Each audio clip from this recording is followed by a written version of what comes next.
The sirens came first, slicing through a quiet Saturday morning like a threat. And that was the moment I realized this wasn't about noise at all. It was about power. My kids were laughing in our front yard. Chalk dust on their hands. Bikes tipped over in the grass. When a black SUV rolled to the curb and 2 officers stepped out. Across the street, Karen from the HOA stood with her phone raised, lips tight, eyes locked on us as if she'd finally won something. I remember thinking, how did playing outside turn into a 911 call? We moved into this neighborhood for the promise of safety and community. Tree-lined streets, friendly waves, and a homeowners association that claimed to keep things orderly. At first, Karen was just another neighbor. She introduced herself with a smile that never reached her eyes and a clipboard she carried like a badge. Rules mattered to her. Grass height, trash can placement, approved paint colors. Still, none of that prepared me for what happened that morning. It was 11 a.m., bright and warm, the kind of day parents hope their kids remember. My son raced his bike in circles. My daughter drew a hopscotch grid, and their laughter echoed in the open air. Normal sounds, happy sounds. That's when Karen stormed out of her house, pointing at the kids and shouting about excessive noise. I tried to reason with her, reminding her it was daytime, reminding her these were children. She didn't listen. She stepped back, dialed her phone, and said words I'll never forget. Yes, this is an emergency. Minutes later, the police arrived, and the mood shifted instantly. My kids froze, confusion washing over their faces. One officer asked who had called. Karen raised her hand dramatically and announced that our children were creating a noise emergency and violating community standards. She spoke confidently, as if she'd rehearsed it. I felt anger, embarrassment, and disbelief collide in my chest. How had we gone from chalk and bikes to flashing lights? As the officers listened, Karen escalated, claiming her human rights were being violated on her own land because she had to hear children playing. The words sounded absurd, yet she said them with conviction. That's when I realized this wasn't just about a complaint. It was about control, and she wasn't done yet. The neighbors began to peek through curtains, whispers spreading faster than facts, and I felt the weight of judgment settle in. My kids held my hands tightly, sensing danger where there was none. Karen crossed her arms, satisfied, convinced she'd set something irreversible in motion that morning. I took a deep breath, knowing this story was only beginning for everyone involved. The officers separated us calmly, but the tension hung thick in the air. One officer crouched down to my kids' level, asking gentle questions about what they were doing before the police arrived. Riding bikes, my son said quietly, his confidence shaken. My daughter nodded, clutching a piece of chalk like it was evidence of a crime. Meanwhile, Karen stood a few steps away, arms crossed, sighing loudly every few seconds to make sure everyone noticed her inconvenience. I explained everything clearly. The time, the activity, the lack of any prior warning. I even gestured to the HOA rules posted online, which explicitly allowed outdoor play during daytime hours.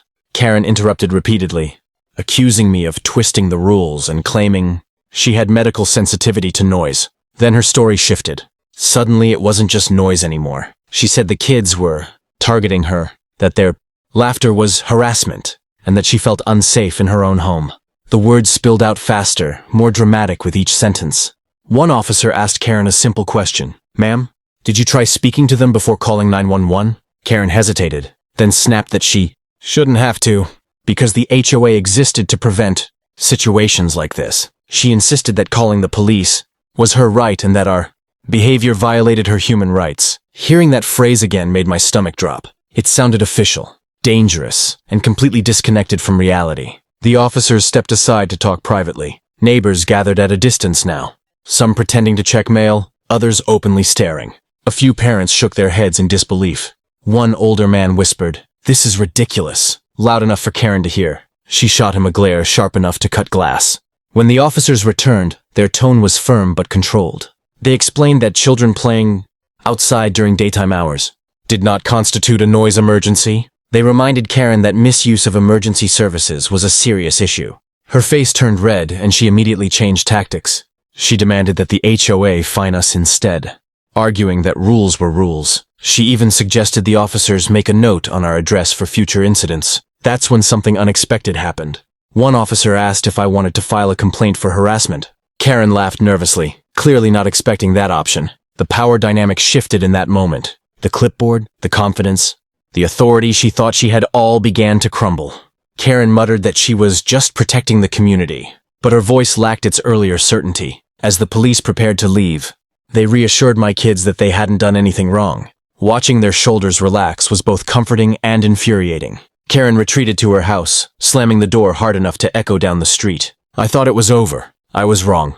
What she did next would take the situation from absurd to unforgettable. I hoped the tension would fade once the police left, but instead, it fermented. The next morning, an official-looking envelope sat taped to my front door, stamped with the HOA logo like a warning label.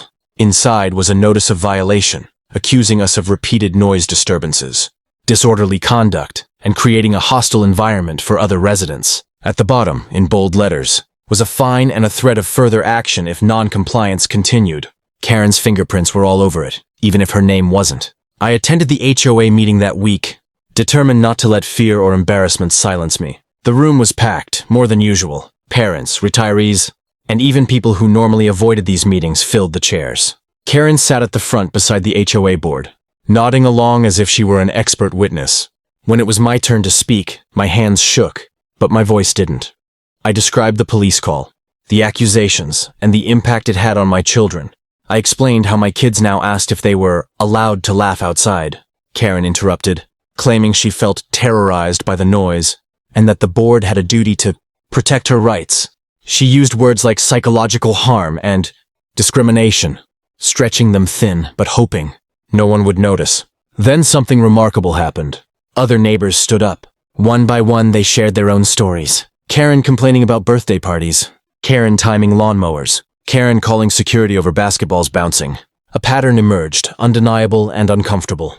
The board members exchanged uneasy glances. One of them asked Karen directly why she escalated to 911 instead of mediation. She snapped that the police worked for taxpayers like her. The room went quiet. That sentence hung in the air, revealing more than she intended. The board chair cleared his throat and announced they would review the violation notice and the misuse of emergency services. Days later, the decision came. The fine was voided. The violation notice was retracted. More than that, the HOA issued a new guideline clarifying acceptable daytime noise, explicitly protecting children's outdoor play. Karen received a formal warning for harassment and improper reporting. When I read the email, I felt relief mixed with something heavier. This wasn't just a personal win. It was a line drawn. The real change came at home. My kids went back outside, hesitant at first, then laughing freely again. Neighbors waved, some even stopping to chat. Karen avoided eye contact. Her authority reduced to quiet glares from behind closed blinds.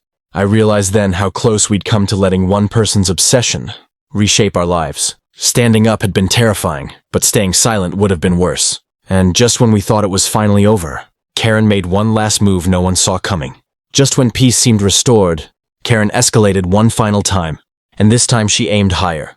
A certified letter arrived, not from the HOA, but from a civil rights advocacy office she had contacted. In it, she claimed the HOA's new guideline violated her human rights by prioritizing families over quiet enjoyment. Reading her complaint felt surreal. She argued that hearing children play constituted discrimination against her lifestyle, and that I had orchestrated a campaign to silence her through public pressure and social bias. I responded with facts, not emotion. I included the police report stating no emergency existed, the HOA's retraction notice, and written statements from neighbors who witnessed everything. I described the emotional impact on my kids, the fear created by flashing lights and false accusations, and the chilling effect on a community meant to be shared. Weeks passed in silence. Then the office replied. They declined her claim, noting that children's play is a protected, ordinary use of residential property, and that her complaint lacked legal basis. The fallout was immediate and unavoidable. The HOA board issued Karen a second formal warning and required mediation, training for residents who repeatedly filed false or exaggerated reports. At the next meeting, the board chair addressed the room directly and emphasized community over control. Applause broke out, spontaneous and loud. Karen sat rigid, staring at the table, her clipboard finally absent, her authority reduced to silence. What surprised me most was what followed beyond meetings and emails. Neighbors organized a block play-day. Chalk covered the sidewalks. Basketballs bounced across driveways. Parents chatted while kids ran free. It wasn't chaotic or disruptive. It was alive. The unspoken message was clear. We belonged here together. Karen stayed inside with her blinds closed. No calls were made. No threats followed. I learned something important through all of this. Power thrives in silence, but it shrinks under daylight. Standing up didn't just protect my family. It protected the idea that neighborhoods are for living, not policing joy. My kids learned that adults can be wrong, that rules can be challenged, and that community is built by people who show up with courage. Months later, when sirens passed the street for a real emergency elsewhere, my kids didn't flinch. They kept playing. I watched them, grateful and resolute. This was never a story about noise. It was about boundaries, courage, and refusing to let fear dictate how we live on our own land. And if there is one lesson worth sharing, it is this: never let someone convince you that happiness is a violation. If this story resonated, remember that small acts of resistance, shared openly, can transform neighborhoods, protect families, and remind us that fairness begins when ordinary people speak together without fear. Thanks for watching. If you enjoyed this crazy HOA Karen story, don't forget to like, comment your thoughts, and subscribe for more unbelievable neighborhood dramas. Hit the bell icon so you never miss a story like this.